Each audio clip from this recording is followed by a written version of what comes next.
हरे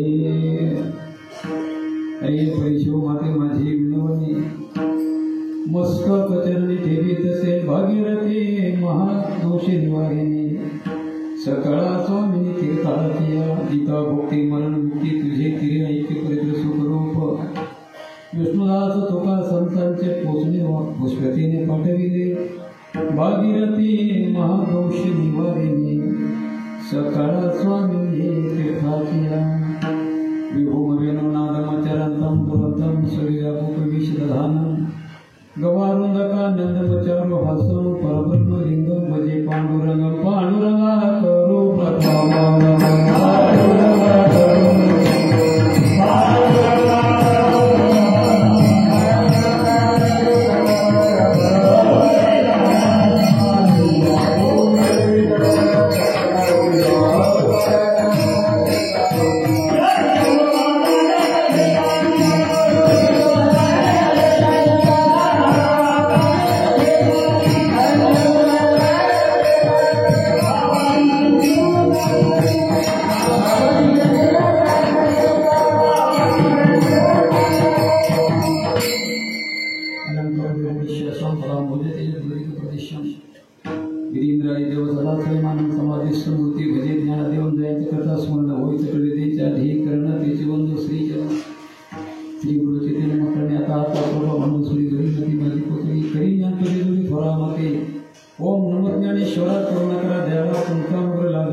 भगीरथी माँ दोष निवारिणी सकळ स्वामिनी तीर्थाची प्रस्तुत प्राप्त प्रसंगी प्राप्त श्री कीर्तन रूपी सेवेसाठी आपल्या पुढे घेतलेला अभंग संत सम्राट लिहू निवासी विश्ववंदनीय जगद्गुरु तुकाराम महाराजांचा 4 चरणाचा आणि तीर्थाप्रती तुकाराम महाराजांचं म्हणजे तुकाराम महाराज तीर्थांना काय मानत होते, काय समजत होते, या अभंगाद्वारे जगद्गुरु तुकाराम महाराज काही तीर्थयात्रा करू तिथे जात असताना आणि महाराजांना भेटले आणि महाराजांनी विचारलं म्हणे कुठं चालला तुम्ही? आम्ही चालू चारीधाम करायला. जर चारीधाम करायला चालले तर एक मध्ये एवढी चिठ्ठी घेऊन जा आणि गंगा मातेसाठी लिहिलेली चिठ्ठी तुकाराम महाराजांचा अभंग आहे. परी शिवमाते माझी विनवणी मस्तक चरणी फिरी तसे आपण गंगा मोत तुकाराम महाराजांनी माता म्हटल्या मस्तक चरणी ठेवी तसे भगीरथी महादोष निवारिणी सकळा स्वामी तीर्थाचिया. जगाच्या पाठीवर जेवढी तीर्थ असतील सर्व तीर्थांची स्वामिनी म्हणजे गंगा माता. सकळ स्वामी तीर्थाची आहे. नुसतं तीर्थच नाही, जीता मुक्ती मरण मुक्ती जिवंत असणाऱ्या पोटाची मला चांगली व्यवस्था करून देणार. गीता मुक्ती मरण मुक्ती मेलेल्यांना मुक्ती ऐक्य परित्र मला सांगा सुखरूप. तिन्ही लोकांमध्ये सुख ठेवणारी मला सांगा मृत्यू लोकांमध्ये येईल खरं याच्यामध्ये. आणि मग शेवटी महाराजांनी म्हटलं विष्णुदास तुका संतांचे पोचणे वाक्य पुष्प तेने पाठविले भगीरथी महादोष निवारिणी सकळा स्वामी तीर्थाची विठ्ठल.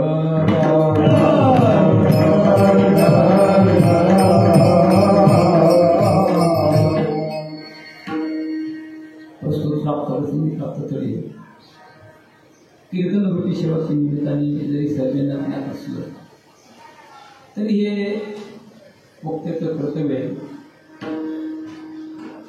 आणि ते सांगायला पाहिजे. आपल्या धोंदर गावामध्ये हरिभक्तीबाई गंगा भगीरथी जिजाबाई विठ्ठल पाटील आवारे यांनी चारीधाम यात्रा केली आणि त्या निमित्ताने ही गंगा पूजन करावं लागतं, करायला पाहिजे.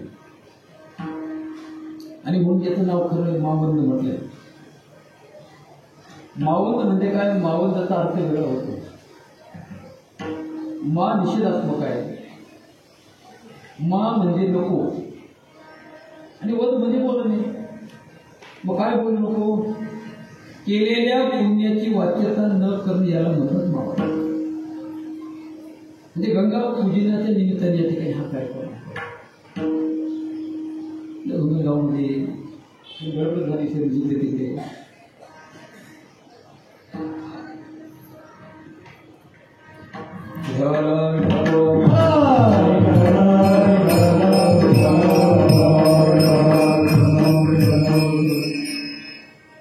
या ठिकाणी गणेश शंकर स्वामीचा आपल्या भागातील दैवत आहे.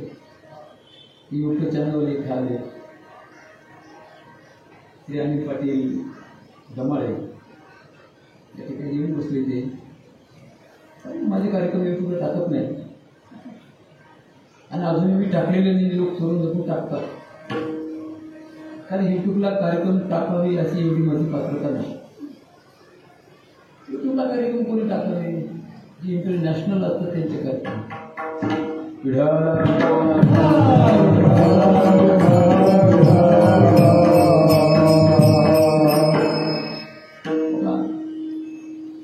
खरं जर म्हटलं तर हे 4 धाम जाऊ द्या, जगन्नाथपुरी असेल, कन्याकुमारी असेल, केदारनाथ असेल किंवा द्वारका असेल, मला सांगा हे 4 धाम तर जाऊ द्या हो.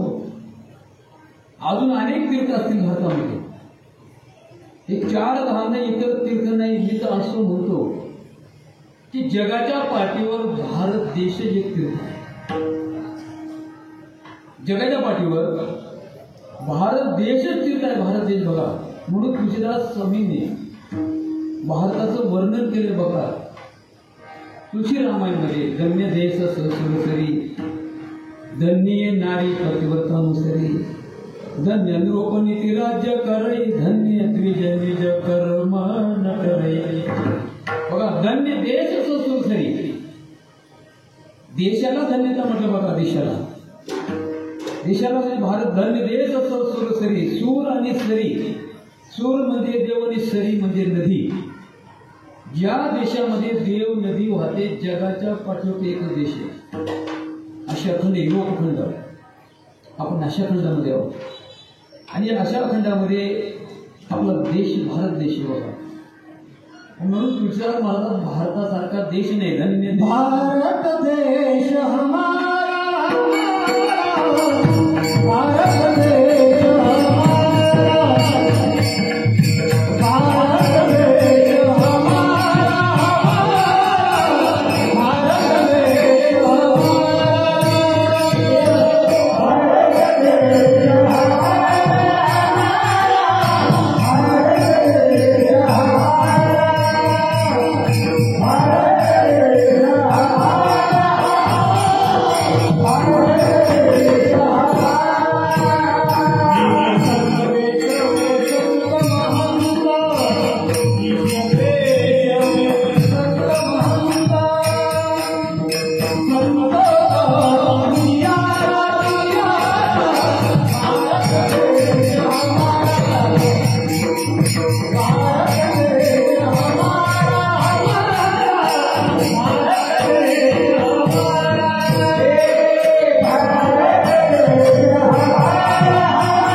जगाच्या पाठीवर संत महंत, ऋषी मुनी साधू संत. भारतामध्ये त्यात काय सांगतो. आतापर्यंत कुंभमेळा दिलेले असतील 66 कोटी आणि लोकसंख्या 66 कोटी भाविक आणि प्रयागराज झाले. याच्यावरून बघा आपल्या देशाची महानता काय. म्हणून भारतखंडे नर्दय प्राप्ती येतो परम भाग्याची संपत्ती. मग जे भारतामध्ये जन्माला आले ते किती भाग्यवान. बघा, पण आम्हाला त्याचं विशेष महत्व करत नाही. भा म्हणजे काय आणि मला सांगा रथ म्हणजे काय. भा म्हणजे ज्ञान, जे ज्ञानासाठी सदैव रथ म्हणजे प्रयत्नशील आहेत याला म्हणतात भारतीय. जे भारतामध्ये जातात याला म्हणतात भारतीय. भारत वेगळा, इंडिया वेगळा. आजच्या लोकांनी भारताला इंडिया घेत मला सांगा, आणि सुधारित नाव देखील असं मला सांगा. आता चालू आहे बऱ्याचशा मोठ्या मोठ्या लोकांचं चालू असं म्हणणं यायचं की भारताला इंडिया नाही म्हणायचं, भारताला भारत म्हणायचं. कारण याचं नावच भारत आहे. इतिहासामध्ये पुराणामध्ये भारतखंड नरके प्राप्ती. कारण भरत राजाच्या नावावरून आमच्या देशाला भारत नाव पडले, म्हणून विविधतेने नटलेला भारत देश आहे. अनेक परंपरांनी नटलेला देश आहे. अनेक जाती धर्माचे जिथे एकत्रित होतात, जिथे प्रेमाने राहतात. कारण आमची शिकवण आहे बघा, आमची शिकवण आहे. साने गुरुजींनी असं म्हटलेलं आहे, जाऊ द्या ना बाबू, मला तर वाटतं म्हणे माझ्या मताने एकच धर्म खरा आहे. खरा तो एकचे धर्म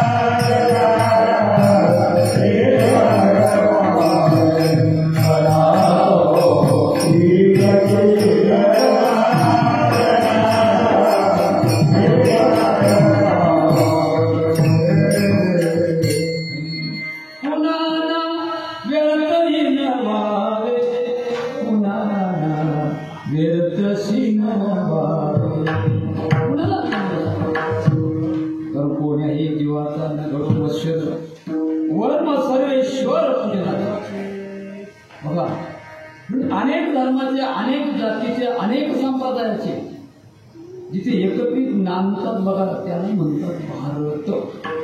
ही शिकवण आहे साधू संतांची. कोणाही जीवाचा नगरो मच्छर, हे विश्वाची माझे घर ऐशी जयाची मती थोर किंबहुना चराचर आपण. आणि या भारतामध्ये बघा, भारतामध्ये अनेक राज्य असतील बघा, अनेक राज्य असतील आहेत. पण या सर्व राज्यांमध्ये आम्ही ज्या राज्यात राहतो त्याचं नाव काय आहे? महाराष्ट्र. काय म्हटलं याला? महाराष्ट्र. महा म्हणजे मोठे बघा, महा म्हणजे मोठे. महाराष्ट्र भारत ही देवभूमी आहे. भारतीय देवभूमी बघा, भगवंतांनी जेवढे अवतार घेतले तेवढे अवतार भारतामध्ये झाले. आमचे एक महात्मा परदेशाला गेले आणि त्यांनी असं बोलतात की भारतभूमी ही देवभूमी आहे. एकाने ऑब्जेक्शन घेतलं की भगवंताने आधी करून अवतार भारतामध्ये का घेतलं. मग त्याचं निरसन केलं महात्मांनी. पाऊस आधी कुठं पडतो? कुठं पडतो पाऊस? आधी डोंगरात पडतो. डोंगरात पाऊस का पडतो? कारण डोंगरात झाडं जास्त असतात. मग झाडांचा पावसांचा काय संबंध आहे? झाडांच्या गारव्यामुळे वातावरणात असं गारवा निर्माण होतो. आणि वातावरणात गारवा निर्माण झाला की त्या गारव्याने ते ढग आकर्षित होतात आणि धो धो पाऊस पडतो. मग तसंच आहे भारतामध्ये भगवंताला भजणारे अधिक आहेत. भारतामध्ये भजणारे भगवंताला अधिक आहेत. इतरही भजत असतील मला सांगा. इतरही बघतात, तेही भजन करतात, आम्ही भजन करतो. पण त्यांच्या भजनामध्ये आमच्या भजनामध्ये काय फरक आहे? एक तुम्हाला सांगतो, त्यांच्या भजनात आणि आमच्या भजनात काय फरक आहे. आता त्यांचं भजन आहे का? बळवीन माइंड माऊत ऐन माझे बळवीन माइंड माऊत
देवाचे गोड नाम विठोबाचे डोळे तुम्ही घ्यावे सुद्धा विठोबा काय तुम्ही ऐका रे काना माझा विठोबा मनात ते धाम दे राय विठोबा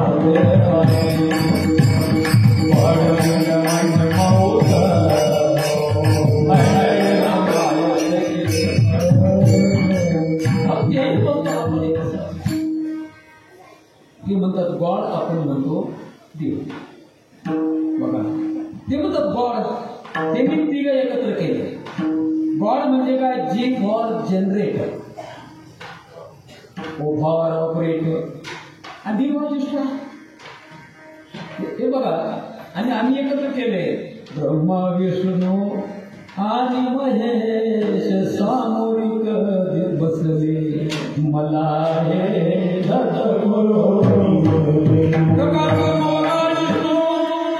सकाळ रात्री नेनो केशव गुण भेरू पूर्ण प्रकाशुतीहीचा त्याला भगवती बोलली. ककार ब्रह्मा, ककार क म्हणजे ब्रह्मा, वकार विष्णू, हे तिन्ही जी जनरेट मला सांगा ब्रह्मा, ऑपरेट विष्णू आणि डिस्ट्रॉय भगवान शंकर. भजनेची फक्त मला सांगा मेथड वेगवेगळी आहे, भजतात देवाला. पण आमचं सोपं संत आहे, त्यांनी म्हटलं ज्या देशामध्ये भजणारे भगवंताला आधी त्या देशामध्ये भगवंताचा अवतार. आपुलेचे कैवारे सवन होऊन साकारे अज्ञानाचे अंधारे गिळून घाले विढाला.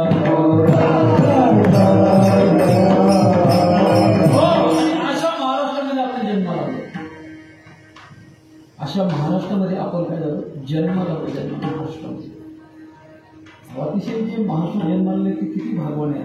भक्तवंते मनुष्य मोर्चे जन्म घेता सन्मित्र सुसुत सती प्रेतम भक्तीच्या नारायण विद्वत्वम सुजन्म सत्पात्र जाणे ते पुण्यविना प्रजन संसारिक बोललं. संसारिक माताला हे 13 गुण प्राप्त झाल्याशिवाय त्याला पुण्य प्राप्त होत नाही, आणि ज्याच्याकडे 13 गुण प्राप्त झाले त्याला संसारिक म्हणून म्हणतात. बघा आता इथे एवढी आले ना, हे त्याच्यात आहे. म्हणून महाराष्ट्र अशी भूमी आहे, काय सांगा तुम्हाला, ही संतांची भूमी. आधी करून जेवढी संत मंडळी मला सांगा, जेवढी संत मंडळी आतापर्यंत झाली मला सांगा. नानक महाराज कुठले? हो नानक महाराज पंजाब. नरसिंह मेहता कुठले मला सांगा? गुजरात मध्ये. मीराबाई कुठे जन्माला? राजस्थान मध्ये. सेना महाराज, बांधवगड, सर्व संत मंडळी जिकडे तिकडे जन्माला आले असतील, पण या सर्वांची कर्मभूमी महाराष्ट्र. सर्व इथे गोळा झाले. कुठे? देखो रे भैया पंढरपूर में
तुकाराम की करो पटलची. आधीची तुकाराम जी म्हणून बघा. तुकाराम महाराजची पाटलकी होती कुठे? पंढरपूरला. नहीं तुकाराम की करो पटलकी उनकी रैवत राजी है. एक नाक का हिसाब खाना मुझोर झरती लेता है. जनाबाई ने रोटी पकाई, जनाबाई ने रोटी पकाई, नाम जो लकड़ी लाता है.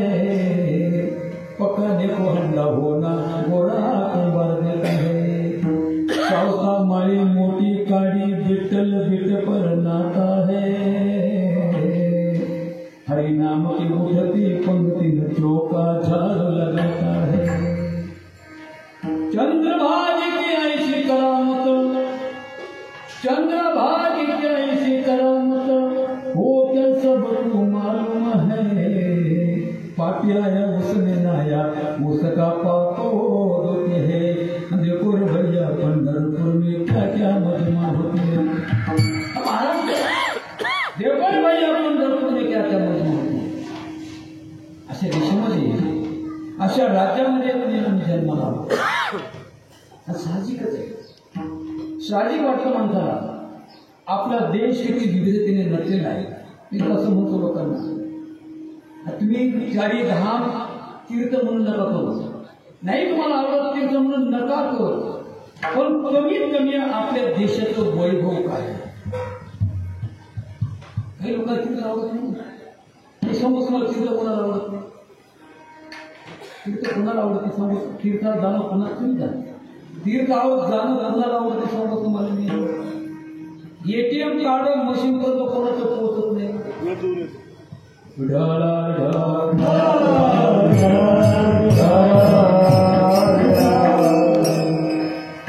एटीएम कार्ड मशीन पर्यंत कोणाचं जात नाही, कोणाचं जात नाही। हा मोकळं सांगत ना तुम्ही लक्ष लागेल का, खिशामध्ये एटीएम कार्ड आहे, पैशाची अडचण आहे, जवळ मशीन आहे, पण ते तिथपर्यंत जात नाही। मला सांगा का जात नाही, कारण त्याच्यात बॅलन्स शिल्लक नाही। काय शिल्लक नाही, बॅलन्स शिल्लक असून तसं एटीएम कार्ड खिशामध्ये असताना सुद्धा त्याचे पाय आणि तिकडे वळत नाही। मला सांगा तसं मागच्या जन्माचं बॅलन्स शिल्लक नसेल, मला सांगा तर तीर्थापर्यंत ते आपल्याला जाऊ देत नाही।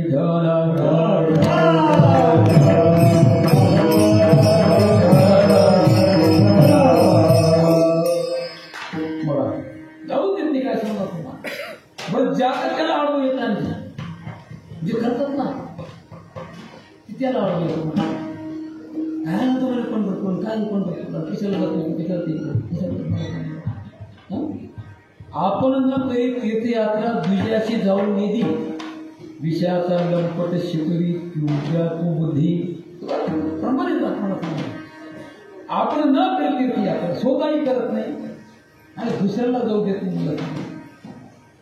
राहायला पाहिजे जीवनामध्ये, तीर्थयात्रा करायला पाहिजे। मी तर बोललो नका तीर्थ म्हणून जाऊ, पण देश कसा नटलेला आहे मला सांगा ना, विविधतेने कसा नटलेला आहे, परंपरा कशी आपली काय। उत्तराखंड काय सांगा तुम्हाला, मी 2 वेळा जाऊन आलो, 2 वेळा केदारला मी पळत गेलो, पळत उतरलो केदारला 2 वेळा गेलो, 2 वेळा त्याच्या धामाला गेलो। मला सांगितलं 2 वेळा अयोध्याला जाऊन बघा ना, असं वाटतात। आता ज्यावेळेस अयोध्याला गेलो तर मला असं असं साक्षात अयोध्यात प्रभू रामचंद्र आहे। आणि आपण या गोष्टी करतो तेव्हा माहिती काय, एकदम लूज झालं, लूज। जेव्हा घरचे आपला कंटाळा करायला लागले, बाई मला खरी मरता तरी बरे नाशिक घरी कुंकुनी अशी अवस्था झाली, आणि मग एक तीर्थाला जातं। अरे पण तीर्थयात्रा करावी केव्हा, जो वरीच्या काळाची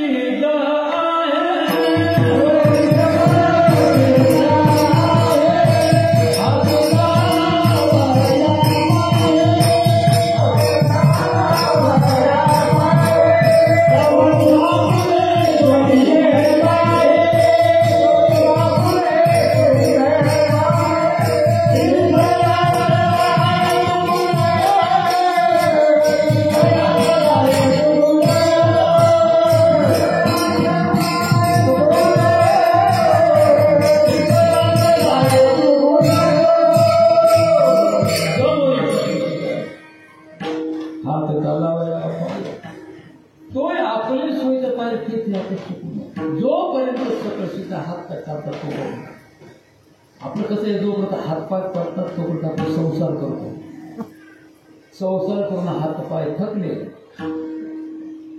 आणि मग तो आता तीर्थयात्रा करायला जायचं आहे, आता काही हरकत नाही। आणि मग नंतर मला दिल्लीत यायचं होतं, पण मग दिल्लीला यायचं पण गाडीत बसायला मिळेल का, आता मी झालं जो सकळ शुद्ध आहे, सर्व काही मला सांगा, जो शरीर साथ देत आहे तोपर्यंत तीर्थयात्रा करून घ्या, नाहीतर होत नाही। एके ठिकाणी तुकाराम महाराजांनी बघा, एक अभंग तुकारामांचा असा आहे, तुकाराम महाराजांनी सर्व तीर्थाची तुलना केली, तीर्थाची तुलना केली, तीर्थाचं नावही दिलं, त्याच्यासोबत पंढरपूरचं तोरून सुद्धा पाहिलं, पण तिथे तुकाराम महाराजांनी गंगेचं नाव नाही घेतलं. वाराणसी गया पाहिली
तुका म्हणजे काय? तुका म्हणजे तुकाराम महाराज नाही, तुका म्हणजे तुलना, तुका म्हणजे तराजू, तुकिता, तुलनेशी. आज यांची बीज आहे, यांची बीज आहे बघा. त्यांनी तुकाराम महाराजचं वर्णन करावं. तुकिता तुलनेशी ब्रह्म तुकाशी आले म्हणून रामेश्वरे. म्हणून तुकाराम महाराज पाय डोकं का ठेवलं? त्यांना कळालं, त्यांनी तुलना केली. तुकाराम तुलना कोणाशी केली? तुकिता तुलनेशी. ब्रह्म तुकाशी आले म्हणून रामेश्वरे चरणे मस्तक ठेवले. बाबांना तुकाराम महाराज साधा सामान्य नाही. दिसायला जरी ते आपल्यासारखे दिसत असतील, माणसासारखे दिसत असतील, बघा संत दिसायला विठ्ठल विठ्ठल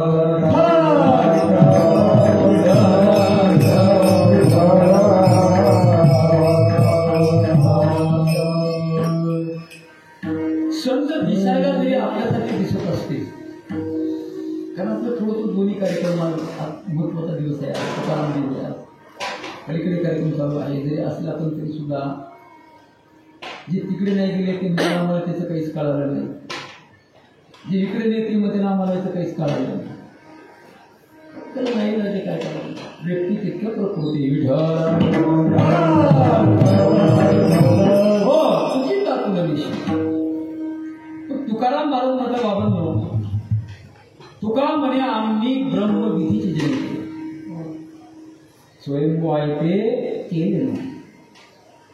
ब्रह्मविधीचे जनिते याच्यावरून तुकारामाचा अधिकार करतो. दिसायला आमच्यासारखे होते बघा, संत आमच्यासारखे दिसतात, समाजामध्ये आमच्यासारखे वावरतात,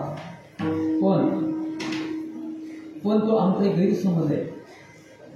तुकाराम म्हणत आपण ये लोके आम्हा वस्तीचे तेने उदासीन तेने देवभाव कार्य होते कारण मार्गे लग्न वेगी जावे सळा सोंग संपादनी चालविती व्यवहार अत्यंत आदरी नाही गोवा. तुका म्हणे वेत लागला संचिता आणि वैद्यता घेता लाभ कोणा.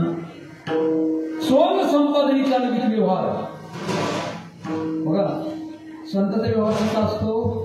सोंग संपादनी चालविती व्यवहार. रोजगार हमीवर काम करणारा आहे गावामध्ये, पण चांगला ग्रस्त आहे, पण सुंदर आहे, दिसायला सुंदर आहे, वक्ता खूप छान आहे. काय सांगा तुम्हाला, नाटकमध्ये काम करतो राजाचं. नाटकमध्ये काय झाला, तो राजा झाला. राजा नाटकमध्ये राजा झाला, पण त्याला त्याचं भान होतं. कशाचं? नाटक संपलं की आपल्याला रोजगार हमीवर कामाला जायचं आहे. तर तेवढ्या पुरता इतकं का राजाचं पात्र इतकं सुंदर करायचं, काय सांगा तुम्हाला, खरंच राजा वाटायचा. तो जरी राजा इतरांना खरंच वाटत होता, पण त्याच्या मनामध्ये काय होतं, हे संपलं की आपल्याला रोजगार हमीवर जायचं. तसं तुकाराम महाराजांना सोंग संपदनी चालविती व्यवहार अत्यंत आधी नाही बा, कार्यापुरते कारण मारे उल्लंघने वेगळी जावे स्थळा. आमचं कार्य संपलं, आमचं कार्य थांबलं, कार्य पूर्ण झालं की उल्लंघनी वेगळी जावे स्थळा. मला ते सगळं थांबत नाही, थांबत नाही. दिसायला आमच्यासारखे असतात. बघा, एक सुंदर दृष्टांत आलेलं एके ठिकाणी. हत्तीने काय खाल्लं म्हणजे कवटी खाल्लं, कवटी. आता हत्तीने कवटी गिळलं, कवटी गिळलं ते मालकाने पाहिजे, एवढं मोठं कवटी गिळलं आता हत्तीने. आणि दुसऱ्या दिवशी मला सांगा, ते हत्तीच्या विष्ठेतून कवीड तसंच बाहेर पडलं. अगदी कवीड सारखं कवीड सुंदर दिसायचं, जसं तसंच होतं. आजूबाजूला कवीड पडले तेव्हा ते ठेवून पहिले सारखे दिसायचे. आता हत्तीच्या पोटातून बाहेर पडलेलं कोणतं आणि झाडावर पडलेलं कोणतंही लक्षात येईना. मग शेवटी काय केलं, ते दोन्ही फोडून पाहिले.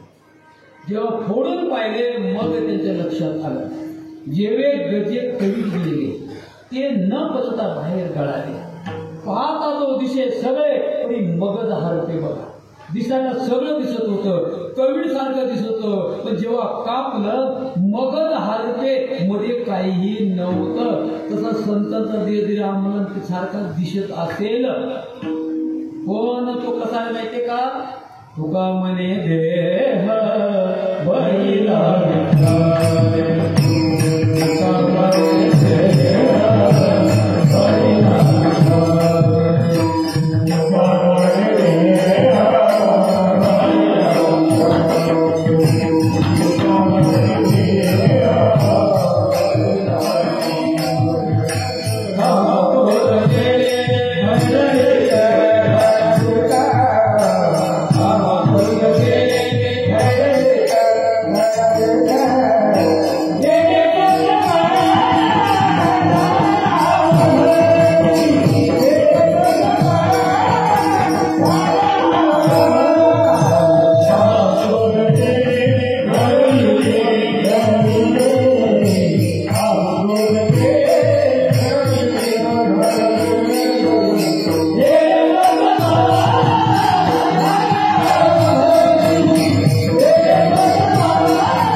कामक्रोध केले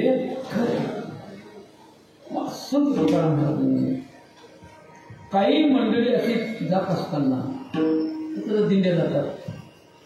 मग त्याला ते दिंड्याला भेटतो, कोण रामराम जे आहे तसं काही मंडळी जात असताना तुकाराम म्हणला, बाबा तुम्ही चालत कुठे?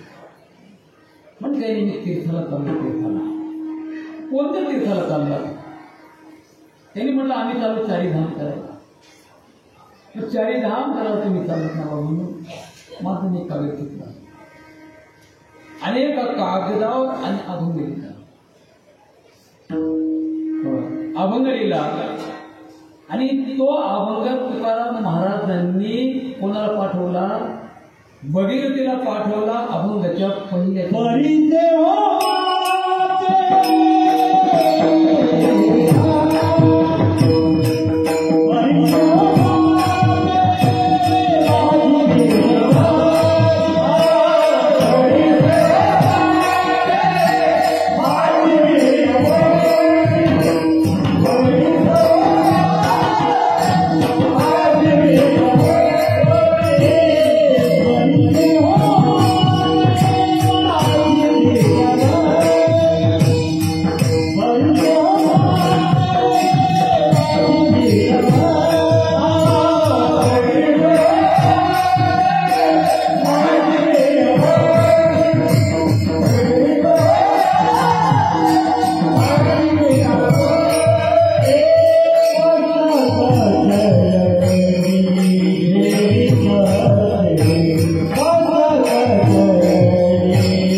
खरं नाव भागीरथी आहे. खरं नाव काय? भागीरथी. भागीरथी. आपण गंगामधून पुढे गंगा जाऊ.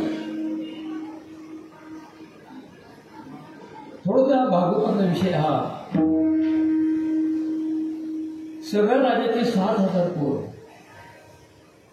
केवळ कशामुळे गेली? उन्मत्तपणामुळे. म्हणून देवाला भक्ताची स्तुती आवडते, तीही प्राण आपल्याला आवडते, निवडते. देव भक्त चरित्राते प्रशंसते, पण भक्ताची निंदा देवाला सहन होत नाही. हरिजनाची कोणा ना घडावी निंदा, सहात गोविंदा नाही कृपाळीनं घरी अवतार. भक्त अवतार खरा कष्ट. भोगंद माझा अवतार त्यासाठी ना परिक्रमाय साधूना विनाशाची दुष्ट काम. धर्म संस्थापनाचा हे संभवामी योगे. जब जब होई धर्म के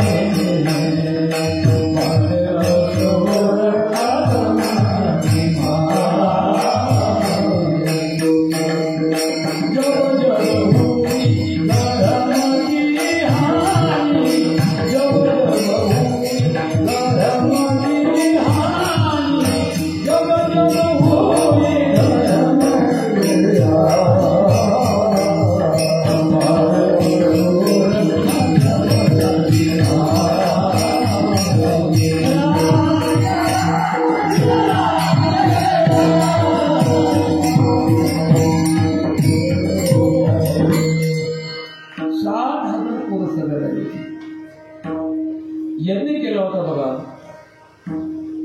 थोडा इंद्राने खोडसाळपणा केला आणि त्यांचा जो घोडा होता यज्ञाचा, तो घोडा कपिल मुनीच्या आश्रमात म्हणला. आता ही चौकशी करत करत गेले तो घोडा तिथे सापडला. आता मला सांगा ऋषीने काय करायचं? घोडा यांनी कुठली चौकशी न करता आणि कपिल मुनीचा अपमान केला. क्रोध आला कपिल मुनीशी. दग्ध केले सगर पुत्राशी, नारद कुबेर पुत्राशी वृक्षत्राशी आणली. क्रोध आला ऋषीला बघा.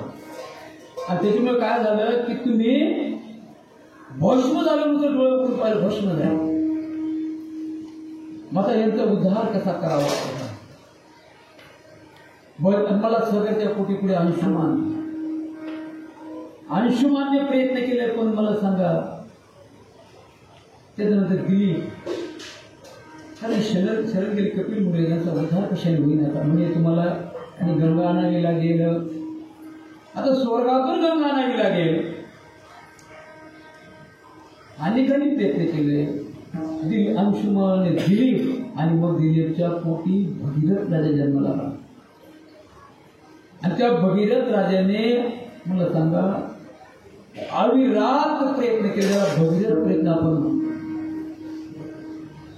आणि भगीरथ राजाला गंगा फसवून झाली. गंगेने म्हणलं काही हरकत नाही, काही हरकत नाही, मी यायला तयार आहे, पण माझा प्रवाह पूर्ण सांभाळेन. कारण वरून जर उडी मारली तर मी पाताळात जाईल. माझा प्रवाह कोण सहन करेल? कोण सहन करेल? पुन्हा भगीरथ राजाने भगवान शंकराला आराधना केली. भगवान शंकर प्रसन्न झाले. मग काय अशीच गोष्ट आहे. गंगेला पृथ्वीवर आणायचे, पण गंगामध्ये माझा प्रवाह पूर्ण सांभाळणे. भगवान शंकराने एवढा अभिमान झाला गंगेला. सांगा म्हणजे त्या गंगेला भगवान शंकर जटेत उड्या मार. भगवान शंकर जटेत गंगेने उड्या मारली तर 6 महिने रस्ता नाही मिळाला बाहेर निघायला. शेवटी भगवान शंकराने आराधना केली, ती गंगा पृथ्वीवर आली. वायूच्या वेगाने पुढे रथ भगीरथ राजाच्या पाठीमागे बघा. भगीरथ राजाने पृथ्वीवर आणली. भगवंताच्या चरणापासून निघालेली गंगा, भगवंताच्या चरणापासून निघाली गंगा भगीरथ राजाने पृथ्वीवर आणली, म्हणून तिचं नाव झालं भागीरथी. परिशिव माते माझी मस्तक चरणी ठेवते. मला सांग बरं, कार्य काय? फेडीत पाप दाप पोटी स्त्रीचे पादप समुद्र जाय आपदेशे गंगेचे. आपण गंगा म्हणतो, सामान्य गंगा म्हणतो आपण.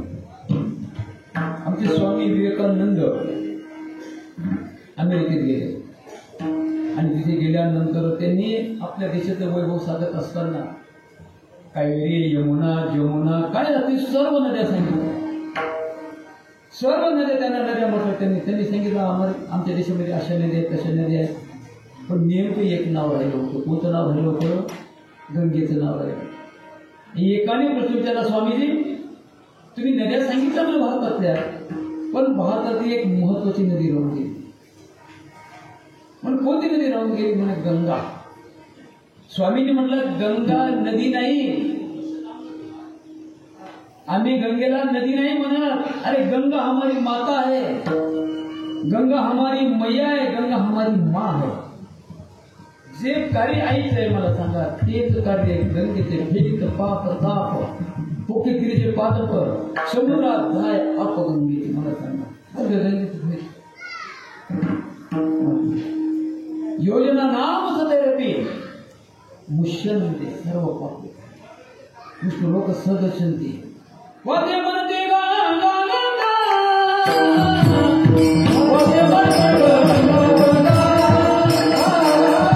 वाद्य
सकळ दोष जाते भंगा. दृष्टीप्रता ब्रह्मगिरी, आपल्याला ब्रह्मगिरीचं नावच नाही, आपल्या त्याच्याशी काही घेणं नाही, आपल्या गंगेशीच घेणे. म्हणून वाचे म्हणता गंगा गंगा, गंगा गंगेची बुऱ्यात. अहो म्हणा ना, योजनाम सतेरेपी. मग तुम्ही किती लांब असाल, किती लांब असाल मला सांगा. कारण एवढी शक्ती, एवढी पॉवर नामामध्ये आहे. नामामध्ये बघा का नामामध्ये, कारण भगवंताच्या चरणापासून गंगा आली. मग तुम्ही किती लांब असाल, गंगेपासून कुठेही असाल, पण काय पाहिजे मनामध्ये? श्रद्धा पाहिजे. श्रद्धावान जगते. लांब नाही गेले मला सांगा. हरिदास महाराज नाम म्हणजे हरिदास महाराज गंगेत गेले का ते कंगन घ्यायला? नाही. मग कुठं काढलं मला कंगन दिलं? एका महात्म्याला असं कंगन दिलं गंगेने, आणि ते राजाच्या बायकोकडे गेलं. ते राजाला दिलं. राजाच्या बायकोने मला असंच कंगन पाहिजे, असं त्याला दिलं होतं ते हरिदास महाराजांनी. ते म्हणून असंच पाहिजे, असंच पाहिजे. म्हणला तर दुसरं आम्ही कुठून, आणि अनायचं तरी कुठून कसं आपल्या जगले हरिदास महाराजांनी. मग तसलंच कंगन पाहिजे. नाही हट्ट धरला राणीने, हात घातला ना ह्याच्यामध्ये, हात मन चंग तो कटोटीने गंगा. मन चांगलं पाहिजे. मन करतो, मन जर चांगलं नसेल तर कितीतरी गंगेमध्ये तुम्ही डुबक्या मारल्या नाही. निर्मळ मन काय करी जरी गंगा पाप होते, परिचय माझे मस्तक चरणे ठेवी तसे. तुकाराम महाराज गंगेमध्ये चरण मस्तक ठेवतात. खरं जर पाहिलं तर साधू संतांनी पर्यावरणावर प्रेम केले. साधू संतांनी निसर्गावर प्रेम केलेलं बघा. निसर्ग जपा असं त्यांनी आम्हाला सांगितलं. ज्ञान बाबांनी म्हटलं भागवत मध्ये, जलाशय निर्मावी, काय म्हटलं? रावळे बांधावी, जलाशय निर्माण करा, तलाव बांधा, धरणं बांधा. एवढा थांबू नका, रावळे सुद्धा बांधा. पण रावळे बांधल्यानंतर कमीत कमी त्याच्यावर दिवसातून एक वेळा तरी जा. मला सांगा, वर्गण्या करून करून लोक देवळं मोठे मोठे देवळं बांधतात. असं निदर्शनाला आलं. जे वर्गण्या करून देवळं बांधतात तेच पाठ फिरवतात, आणि ते जर जात नसतील मला सांगा ना. रावळाशी जाता त्रास मानी मोठा, मानी मोठा.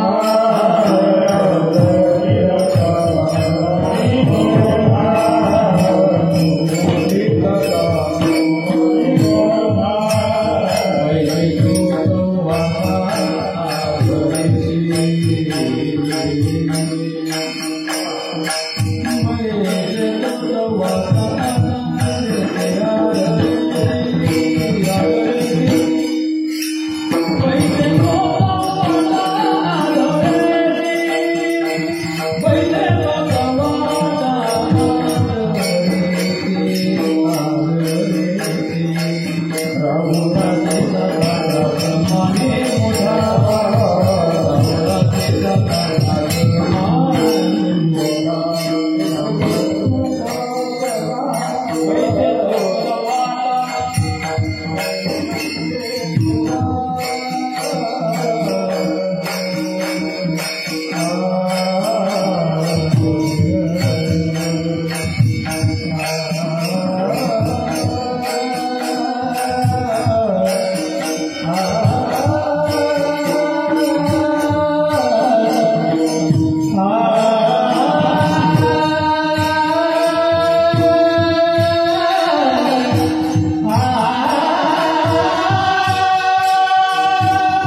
सोयरे वनचे पक्षी सुसरे आळवते वृक्षांना वृक्ष वल्ली आम्हा सोयरे वनचे रे बघा पर्यावरणाला वृक्षांना वेलींना तुकाराम महाराज आपले सोयरे समजतात आणि तेच खरे सोयरे ना आमची सोयरे काय काम होते सोयरे जाये रे संपत्तीचे लोक निर्वाणीचा एक पांडुरंग पण मला तर हे सोयरे कसे बघा ना वृक्ष वल्ले वृक्ष कसा सोयरे काय सांगू तुम्हाला तुम्ही एखाद्या सोयऱ्याच्या कानात मारून बघा एखाद्या सोयऱ्याच्या कानामध्ये मारा तो सोयरा तुम्हाला काय प्रत्युत्तर देईल जर पण तुम्ही एखादी वृक्षाला कुऱ्हाड मारा मला सांग वृक्ष काय नाही मला सांग ऐकलं ना कधी कुऱ्हाड मारेल रागाला वृक्षाला तर वृक्ष द्यायचा नवे मान अपमान तैसे संत जन वर्ततात येऊन कोणी भावते भावते शैकमध्ये शिरू नका अरे बाबा तुझेदार महाराज म्हणत अरे जाऊ द्या ते सोयरे झाले तुम्हाला प्रेम करायचं तर पर्यावरणावर करा प्रेम करायचं वनराईवर करा प्रेम करायचं तर नद्यांवर करा काय नाही त्यांचे हाल करून टाकले काय सांगा तुम्हाला आपण एवढं आळंदीला गेलो होती चंद्रभागेचं पाणी पाहिलं काय सांगा तुम्हाला असं वाटत होतं चंद्रभागायचं काय बघा यमुनेचं पाणी काय ते पाण्याचे उपमान काय मला सांगा कृष्ण भगवते तिथे गुरु महाराज एक गार गार गार यमुनेचं पाणी वरली होड होडी देरे कान देरे काने आम्हाला ऐकायला कसं वाटतं मला सांगा ऐकायला कसं वाटतं आज ते यमुनेचं पाण्याचे काय हाल झाले मला जाऊन बघा काय हाल झाले मला सांगा नदीचे कोणी केले मला सांगा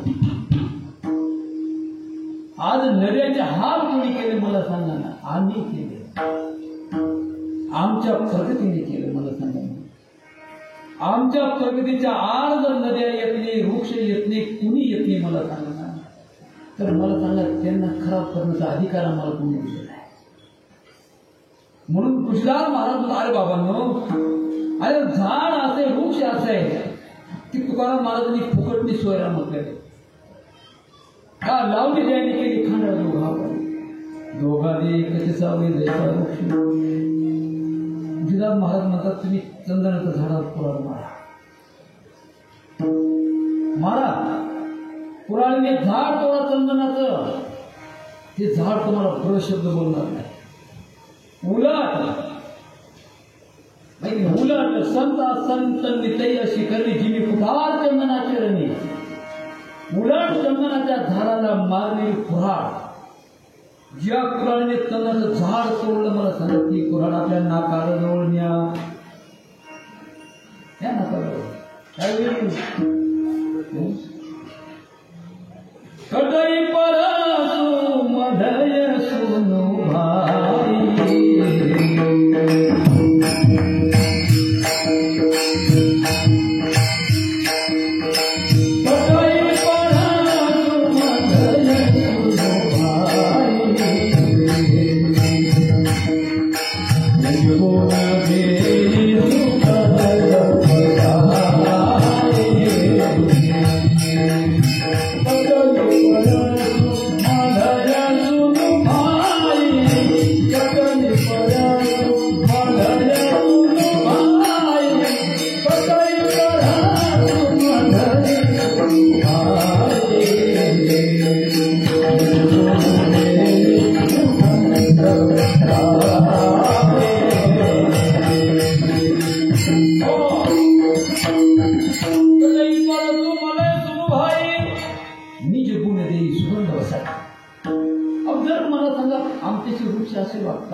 अभंगच मला सांगा तुकाराम महाराज पर्यावरणावर प्रेम करा निसर्गावर प्रेम करा तुकाराम देवाला नाही म्हटलं माझी विनंती आहे विनंती कोणाला म्हटले परिशव माते माझी विनवणी मस्तक चरणी ठेवी तसे चरणावर मस्तक मला सांगा कोणाच्या आपण तर नदीच्या, नदी नाही हो, आपण नदी म्हणतो. मला सांगा, नदी नाही, मला सांगा भगवंताच्या चरणापासून आले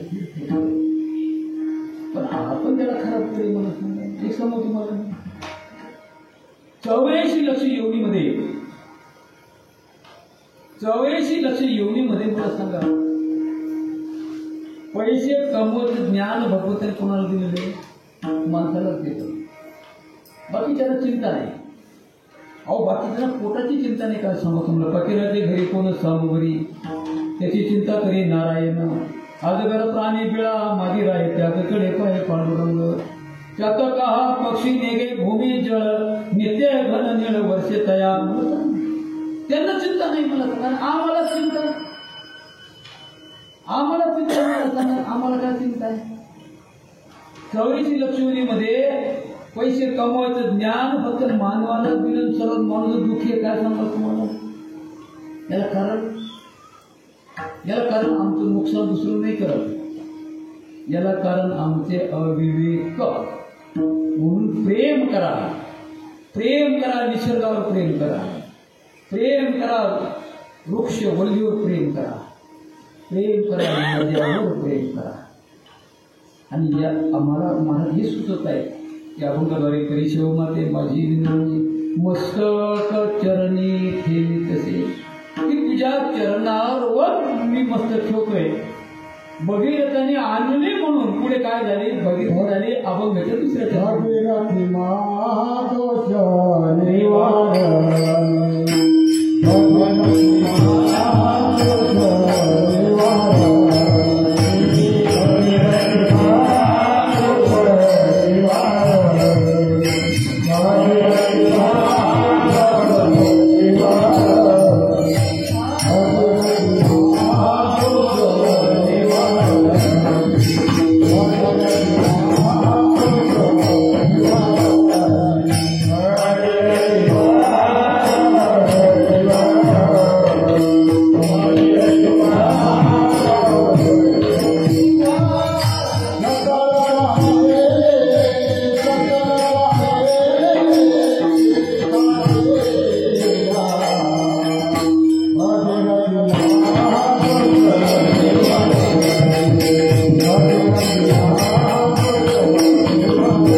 गौतमाने आणली गोदावरी आपण तारून दिसित आहे.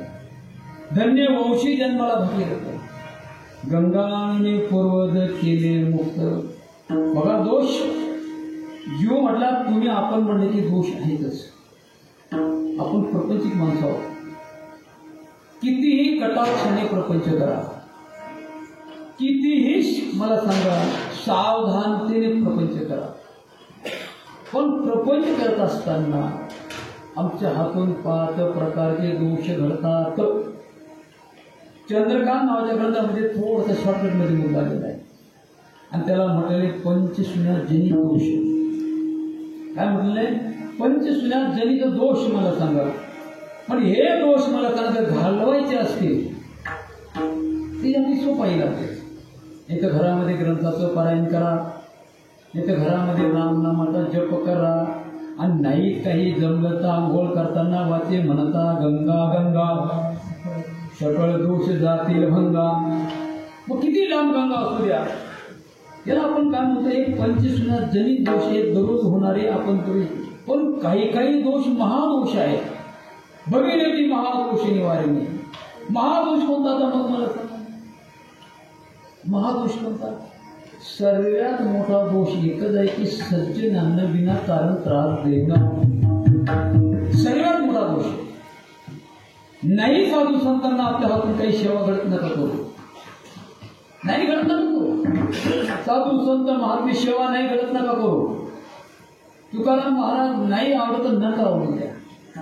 नाही तुम्हाला ज्ञानोबा तुकोबा नाही आवडत नका आवडत्या, पण कमीत कमी त्यांची निंदा तरी करू नका, कारण त्याच्यासारखा मोठा महादोष नाही. कारण भगीरथी आणली मला सांगायसाठी दोष निवारण करण्यासाठी. कारण सगर पुत्राचा दोष काय होता, त्यांनी फक्त कपिल मुनींना काय झालं, कपिल मुनींना ते अगदी न का जे बोलू नये का मला सांगा अधिकार नसताना त्यांनी अपमान केला. आणि कपिल मुनींचा म्हणून साधूचा दोष हा सर्वात मोठा दोष आहे. मी मध्ये सांगितलं की देवाला ते सहन होत नाही. देव मध्ये नाही तयाच्या व्यसन त्या निधान किंवा समाधान तो मिळतंय तो माझ्या भक्तासारखा मला कोणी दुसरा किंवा भक्त सहन इकडे मला आवडत नाही. माझ्या भक्ताला जो दोष येतो त्याचा मी ते सहन करत नाही. आणि साधूंना आणि मला सांगा दुखवणं, साधूची निंदा करणं हा सर्वात मोठा दोष आहे इतर दोषांपेक्षा. आणि तो दोष कोणामुळे केला, भगीरथी मा दोष निवारिणी सकळ स्वामी तीर्थाती. या भूतलावर जेवढे जेवढे म्हणून तीर्थ असतील, जेवढे जेवढे म्हणून तीर्थ असतील मला सांगा सर्व तीर्थांची स्वामिनी. आणि कोणाला म्हटलेले, भागीरथी नदीला म्हटलेले. का तर ती भगवंताच्या चरणापासून आलेली आहे बघा. आणि म्हणून भागीरथी महादोष निवारिणी सकळा स्वामिनी तीर्थाची या विठोबा.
मस्तकचरणी ठेवे तसे भगीरथी महादोष निवारिणी सकळ स्वामिनी तीर्थाती.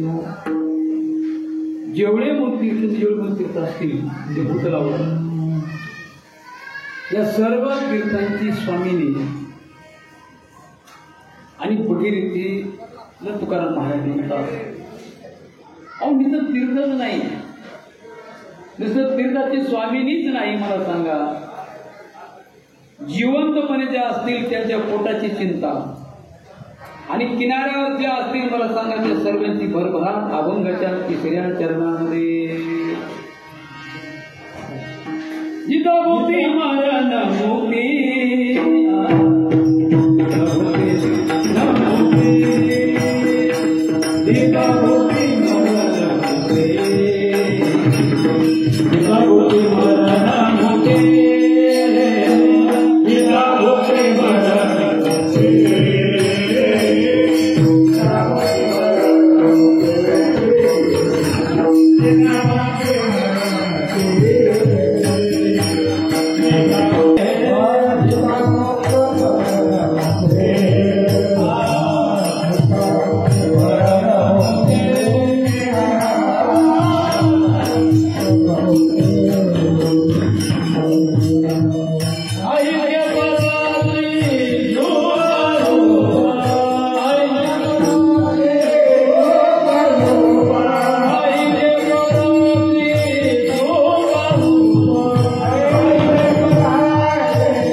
हे नैमित्तिक अभंग म्हणताना आम्ही सुद्धा अडकून जातो.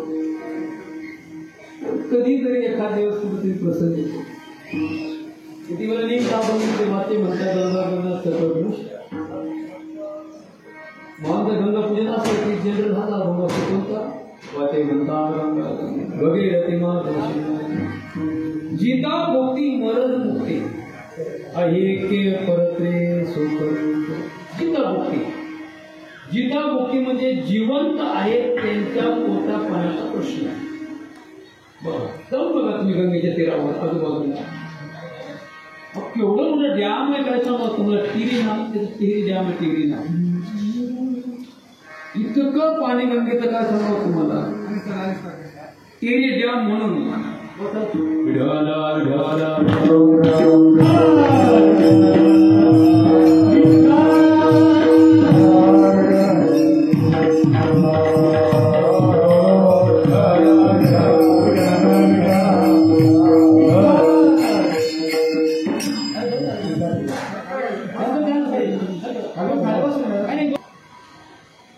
जिथे जाल मला सांगा तिथे काय होईल, तुम्हाला सुख सौख्य लागेल.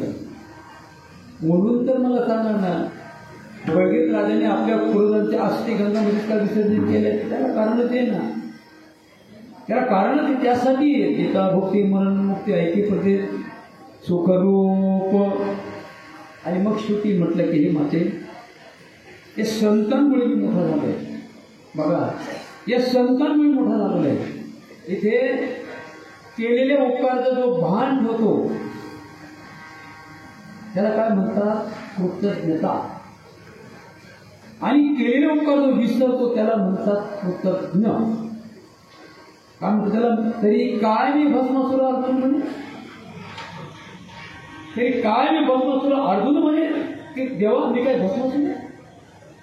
आणि मला जाण उपकाराची म्हणून तुकाराम महाराज या अभंगामध्ये भगीरथीची गंगामयाचे काय करतात, उपकार सांगतात. उपकार बघा की मी जे तुम्हाला आता जे हे माते मी तुला त्याचं चिठ्ठी पाठवलेली. वाक्पुष्प म्हणजे काय, लिहून पाठवणं.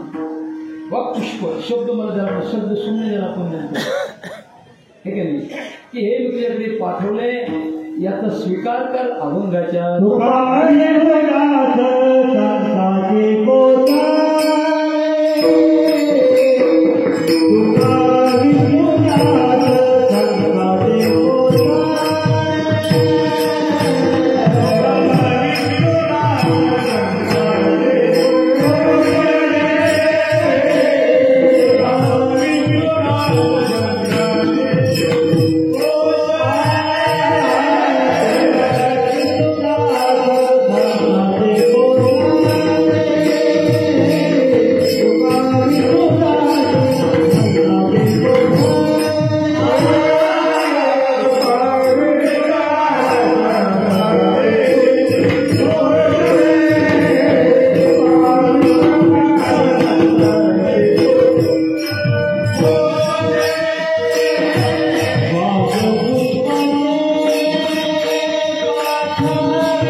संतांचे पोषणे वाक् पुष्प तेने पाठविले. वाक् पुष्प जे शब्द सुमन ज्याला आपण म्हणतो, म्हणजे ज्याचा आता तुकाराम महाराजांनी गंगा मातेला आणि लिहिलेली चिठ्ठी आहे. का लिहिली मला सांग.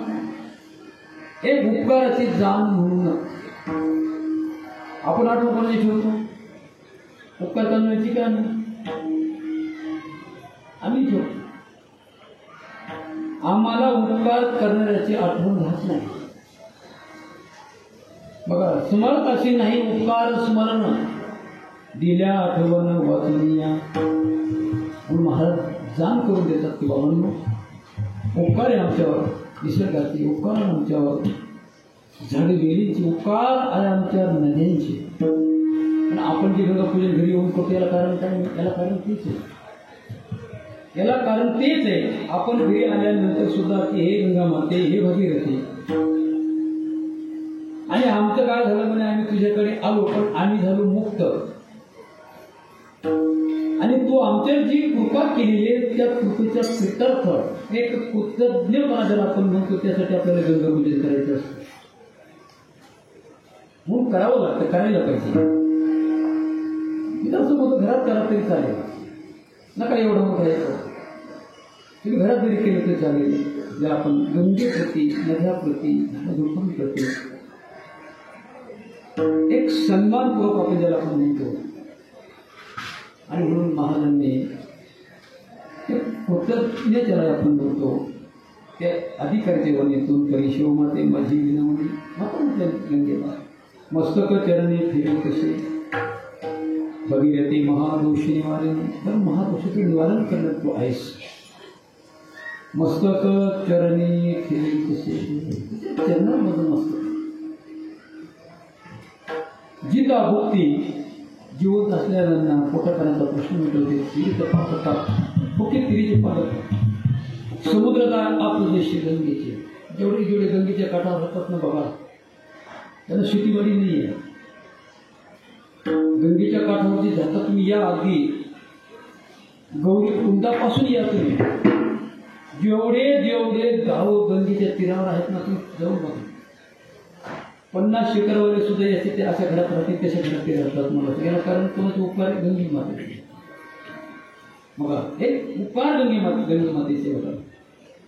म्हणून आपणही एक वेळा जीवनामध्ये आणि काय करायचं, एक तीर्थयात्रा करा, दर्शन घ्या गंगे मातेचं.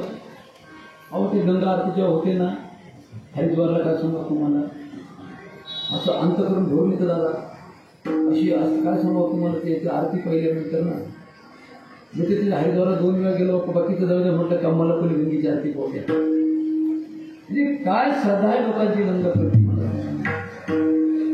आणि हेच सौभाग्य जर आपल्याला लाभत असेल सौभाग्य, तर जीवनामध्ये आल्यानंतर एक वेळा निश्चितच आणि काय करा, गंगेमध्ये स्नान करा आणि आपण आपले काय करून घ्या, मुक्तता करून घ्या. ज्ञानेश्वर